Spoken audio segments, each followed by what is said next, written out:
नमस्कार मित्रांनो, तुमच्या सगळ्यांचं स्वागत आहे माझ्या यूट्यूब चॅनल द संतोष शोवर। महाराष्ट्रामध्ये महानगरपालिकेचे निवडणूक सुरू आहेत, तर आम्हाला या निवडणुकीत 4 मतदान करायचे आहेत। आता सगळ्यांना प्रश्न पडला आहे की मतदान करण्याची प्रोसेस काय असणार आहे। तर या मी तुम्हाला सर्वात सोपं भाषेत कसे मतदान करायचे याचा डेमो तुम्हाला या व्हिडिओच्या माध्यमातून दाखवतो। तर कृपा करून या व्हिडिओला पूर्ण जरूर बघा आणि व्हिडिओ आवडला तर लाईक, शेअर, सबस्क्राइब करायला विसरू नका। तर चला तुमचा जास्त वेळ न घेता तुम्हाला डेमो दाखवायची सुरुवात करतो। मतदान केंद्रावर कमीत कमी 2 व जास्तीत जास्त 4 ईव्हीएम म्हणजेच इलेक्ट्रॉनिक वोटिंग मशीन असतील।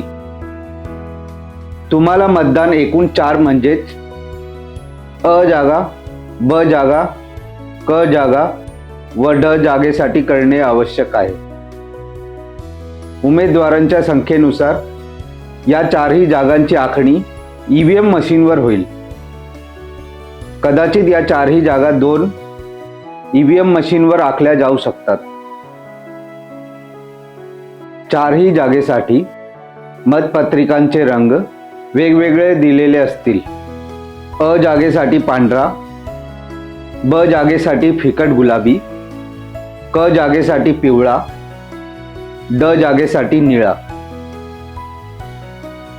प्रत्येक मशीनवर उमेदवाराचे नाव व त्याचे निवडणूक चिन्ह असतील। अ जागेखालील योग्य उमेदवारा समोरील बटन दाबा, लाल लाईट लागेल। याचा अर्थ अ जागेसाठी मतदान प्रक्रिया पूर्ण झाली। ब जागेसाठी हीच पद्धत वापरा। क जागेसाठी पण हीच पद्धत वापरा। ड जागेसाठी पण हीच पद्धत वापरा। एखाद्या निवडणूक जागेसाठी उमेदवार योग्य व सक्षम वाटत नसेल तर मशीनवरील नोटा NOTA याचा अर्थ नन ऑफ अबव वरीलपैकी कोणीही नाही ते बटन दाबू शकता। पण जरा विचार करा, कारण भारत देशाचे तुम्ही सक्षम मतदार आहात आणि तुमचं एक मत देशाचा भविष्य बदलू शकतो।